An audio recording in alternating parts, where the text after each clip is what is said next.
안녕하십니까. 오늘은 사도행전 11장 14절에서 18절의 말씀으로 베드로의 예루살렘 교회 보고 세 번째라는 제목으로 하나님의 말씀을 나누고자 합니다. 본 말씀.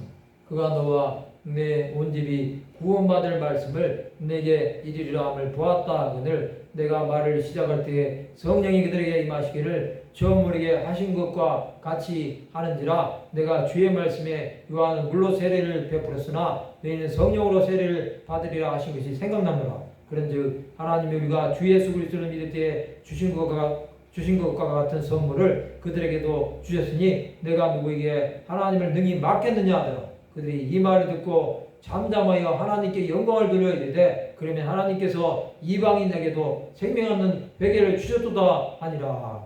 고넬료는 베드로가 전할 구원받을 말씀을 기다렸습니다. 하나님께서는 베드로에게 복음을 전하게 하셨습니다. 베드로가 말을 시작할 때에 성령이 그들에게 임하신 것입니다. 요한은 물로 세례를 베풀었으나 그들에게는 성령으로 세례를 받게 하신 것입니다. 베드로는 성령을 이방인에게도 주셨음을 말하므로 하나님의 역사임을 분명히 선포하고 있습니다. 사도들과 형제들은 이 말을 듣고 잠잠한 것입니다. 하나님은 구원을 이방인에게도 주심으로 생명을 얻는 베개를 주신 것입니다. 예루살렘 교회 복음은 이렇게 마무리된 것입니다. 이제 예루살렘 교회는 이방에 복음을 전하는 것을 막을 방법이 없었습니다. 하나님의 역사는 수많은 영혼들에게 구원을 베풀어 주시는 것입니다. 이제 이 사건은 이렇게 종지부를 찍은 것입니다. 이방 땅에 이른 구원은 하나님 나라가 이방에도 임한 것을 보여주신 것입니다. 하나님의 방법은 수많은 영혼들에게 구원을 주시기 원하시는 것입니다. 사도들이 예루살렘과 온 유대와 사마리아까지만 복음을 전하기에 하나님은 베드로를 사용하셔서 이방인 백부장 고넬료의 가정에 들어가게 하신 것입니다. 하나님은 그들의 생각을 깨뜨리신 것입니다. 하나님의 함께 하심으로 베드로는 이방 성교의 방해성에 대해 보고한 것입니다. 이것은 주 예수께서 명하신 너희는 온 천하 만민에게 다니며 복음을 전파하라는 말씀에 순종한 것입니다. 그 결과로 베드로는 이방인에게 선교하는 사도가 되었던 것입니다. 하나님 나라의 일은 이렇게 예상하지 못하는 곳에서 일어납니다.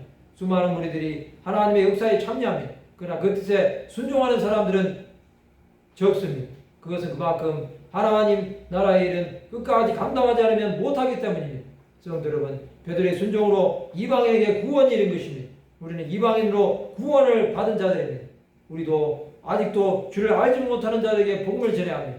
하나님의 일은 마음에 감동이 오지 않는다고 해도 믿음으로 순종해야 합니다.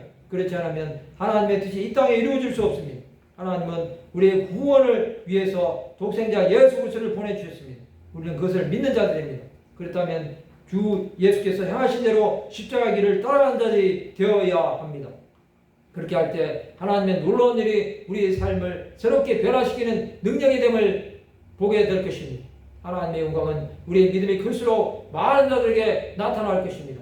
말씀을 마치고자 합니다. 생명 없는 회개로 하나님께 영광을 돌리는 하나님의 백성들이 되시기를 주님의 이름으로 축원합니다.